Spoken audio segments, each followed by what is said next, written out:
El tema de la combustión es algo realmente complejo, muy complejo. Yo siempre lo digo, que los motores nacen y terminan en la cámara de combustión. Todo lo demás es acompañamiento. Entonces, de cómo controlemos lo que va a suceder dentro de esa cámara de combustión, va a suceder todo lo demás. El motor va a entregar el torque que tiene que tener, va a tener un consumo razonable, no va a tener una alta contaminación, no va a tener humo, etc. En todo esto hay alguien que es el protagonista. En muchos casos se lo conoce como el cuerpo de mariposa. Particularmente en los motores de gasolina se lo conoce como el cuerpo de mariposa. Y en los motores diésel se lo conoce como la válvula de mariposa. Las dos son efectivamente una mariposa que abre y cierra y regula el caudal que ingresa. A ver, en el motor de combustión interna de encendido por chispa, esa válvula de mariposa regula básicamente el caudal de aire que va a ingresar al motor, y atrás de él hay toda una electrónica y sensores que se ocupan de regular cuánto combustible yo voy a inyectar en función de esa cantidad de aire que está ingresando, para que la mezcla se forme una mezcla perfecta, 14,6 a 1 partes de aire por una parte de combustible. Eso se queme de la mejor manera posible, el avance de encendido sea el avance de encendido para esa mezcla, y eso vaya a parar un catalizador y lo que sale a la atmósfera sea lo menos contaminante posible, ¿ok?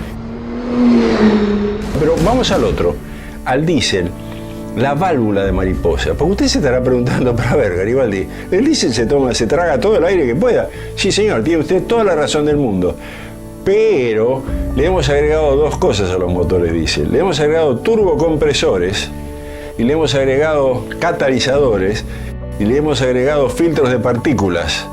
Los catalizadores son para que lo que sale sea lo menos contaminante posible, y el filtro de partículas para que algo que el catalizador no tiene forma de arreglar, que son las micropartículas de carbón, que va a ir un filtro que efectivamente las retiene. Y después ese filtro, de acuerdo con el motor y de acuerdo a cómo funciona todo el conjunto, se va a ocupar de limpiar ese filtro. Y ahí es justamente donde aparece esa válvula de mariposa.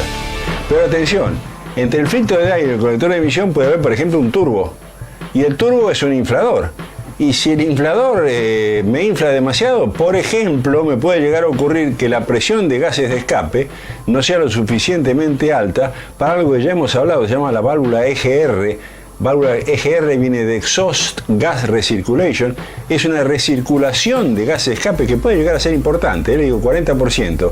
Esa recirculación de gases de escape se le vuelve a inyectar al motor para que la combustión no se dispare en temperatura y no se forme una cosa que llaman óxidos de nitrógeno. ¿De acuerdo? Entonces, puede llegar a ocurrir de que si yo inflo mucho con el turbo, la presión que yo genero dentro del colector de emisión sea lo suficientemente alta como para que ese sistema EGR no funcione.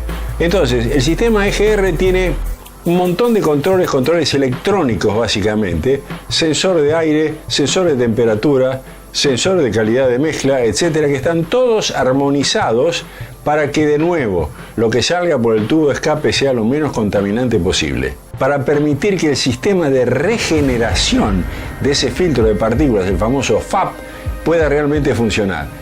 Medir la cantidad de aire no se limita simplemente a saber cuánto aire está circulando.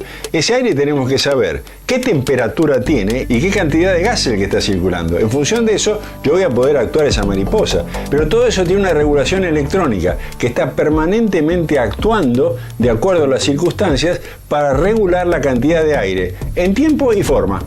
Y atención, porque estos cuerpos de mariposa a veces suelen contaminarse con hollín, con carbón. Entonces, ¿cuál es lo primero que le aconseja el mecánico, entre comillas?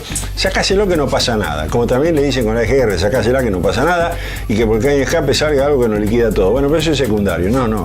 Y le quiero insistir una vez más en un concepto. Cuando usted reponga cualquier componente, en este caso particular es un componente que tiene una serie de motores que lo accionan, de sensores y compañía, use elementos de alta calidad.